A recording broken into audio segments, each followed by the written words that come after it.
I spent 8 years at McKinsey, New York office, San Francisco, London, Singapore, and India as well. And over the span of 8 years, I interviewed 100 plus people for associate level roles. This is the post MBA role. And I used to ask one question every single time. Why does that particular individual wanted to join consulting? Well, there are a lot of reasons, but I fundamentally understood what are some of the top reasons why people wanted to join consulting and what is the rationale behind giving these kind of reasons. And before jumping into why people want to join consulting, I want to actually share the entire picture and what are some of the negatives as well in the consulting world. Let's start with the negative so that you understand that before you jump into the positives. The first issue is that if you are lucky, you will work for 12 hours a day. Otherwise, the days could be up to 14 to 16 hours. The second point is you would be mostly working with some of the smartest people in the industry. So you would always be comparing yourself with others and say, hey, am I really good enough versus not? Another issue is you would be working from Monday through Thursday, like 24/7 literally, which means you are just dedicated to work for those 4 days or the 5 days, Monday through Friday. And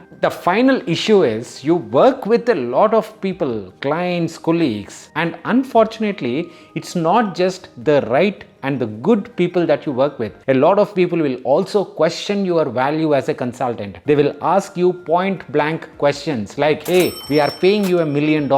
What is the value that you add? And most of the times, you should not even answer these kind of questions. You should just say, my manager will answer these questions. Anyways, now jumping into what are some of the positives and why people really want to get into consulting. So let's just get started with the first reason, that is exposure to multiple industries. Yes, as a consultant, you would be working probably 2 months or 3 months on any given project, and after the project you will move on and work with another client, another industry, and this cycle repeats. So you get exposure across functions, across domains, and across industries, and this will help you decide which industry would you want to work in the long run, which domain do you want to work in the long run. And this is extremely important for people because for me, I have taken undergrad metallurgy because of my rank in the JEE. I have taken undergrad metallurgy because my parents pushed me to a particular college, and it is almost the same reasons for a lot of us. We have never taken career choices based on our interest, and consulting is one of the few jobs which will let you explore a lot of different industries and domains in a very short span, and then you can decide what you really like and what you want to do. Hence, exposure to different industries is actually a very valid reason, and that is the reason why people want to work in the consulting industry in spite of all the issues that we talked about. The second reason why people want to work in the consulting space is because of the immense learning. As you keep moving from project to project, every 2 months, you are also learning new topics. You are working with different types of people. People management as a skill is something which you will continuously learn. Compare yourself with somebody who is working in the industry, same job, same company, same role for 3 to 4 years. Of course, the growth would be little slower. Hence, people want to work in the place where the growth is actually faster, and when you are learning faster, your career trajectory is also faster. That is the reason why consultants or ex-consultants, when they move back into the industry, they join at a higher level compared to their peers in the college. And this is again one of the most important reasons, that steeper career trajectory. The third reason why consulting is one of the preferred career options is because of the money involved. The salaries are definitely high. In the US, it could be $250,000 to $300,000 all in just post MBA. In India, it could be between 50 to 60 lakhs. However, it is not just about the starting point. It is also about the growth percentage increase every single year. Compared to other industries, the percentage salary hikes every single year is also more in the consulting world. If you are getting a 10% hike in the industry versus a 20% hike in the consulting world, in quick span of 3 to 4 years, your salary would be double compared to your peers. And that is another reason why people join consulting. It is not just intense work and great learning, but also the money is also very, very high. The fourth reason why a lot of people again prefer consulting is because of the exit opportunities. And what do I mean by exit opportunities? That is, when you want to leave consulting, what are the jobs that you potentially can go and do? And there are a few interesting scenarios that you will face as consultants. The first one is, since you have worked with a lot of clients across different industries, across different companies, and you build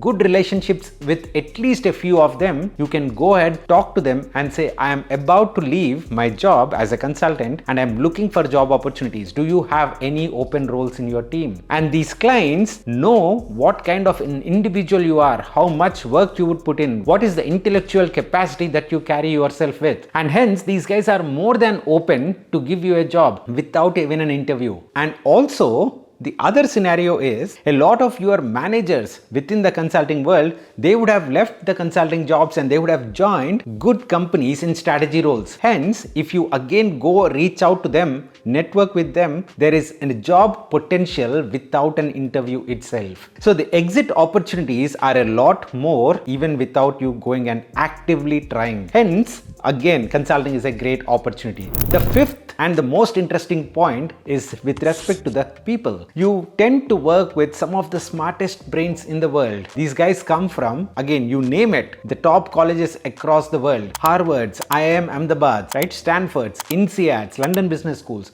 all these places. So, and you get to build a network with these people, and you can continue to build and develop long-term relationships as well. Now, you might have a question to me that, hey, Pavan, but I don't come from any of these backgrounds. I don't have these kind of schools on my resume. Would I ever have a chance to crack into these consulting companies? A few years back, it would have been difficult, probably a decade or 2 decades back, but now the conditions are changing and I believe the chances are very, very high if you can project your expertise. And why is that? Because a lot of clients are also asking questions around advanced analytics, generative AI, supply chain, how they can improve their specific domains. Now, business people or students who go to business schools typically don't have this kind of knowledge, and folks who have worked in the industry for a very long time develop this kind of expertise. So if you are one of these people who have developed the related experiences across any domains, because consultants do work across different domains, you would definitely have a good chance as long as you are able to crack these case interviews. Just a quick shout out, I'm conducting a case interview preparation boot camp on Jan 27th and 28th, the Saturday and Sunday, for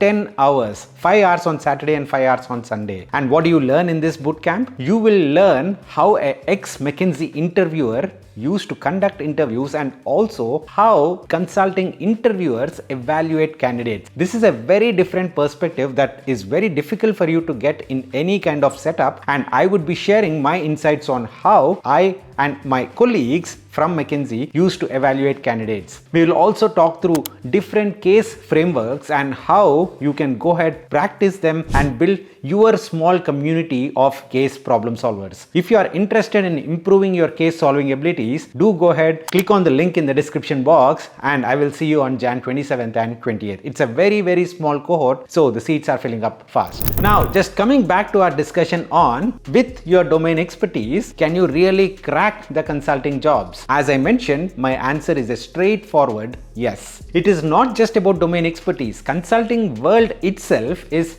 changing quite rapidly. New product-led consulting is something which is popping up. And what does that mean? Instead of 3 consultants going and sitting at the client place and helping the client solve business problems, now it is just one consultant, and along with that consultant, there would be a product, a software product or a SaaS product through which a lot of analytics, number crunching is happening, and one consultant is now just analyzing all these numbers and giving recommendations to the client. So the cost is reducing for the client. At the same time, a lot more and different types of job profiles are required in the consulting world. So as long as you know what is your strength, and as long as you are interested and looking deeper into the opportunities that exist in the consulting world, the opportunities right now exist for everybody. Thank you so much, guys. We'll see you again in the next one. Bye bye.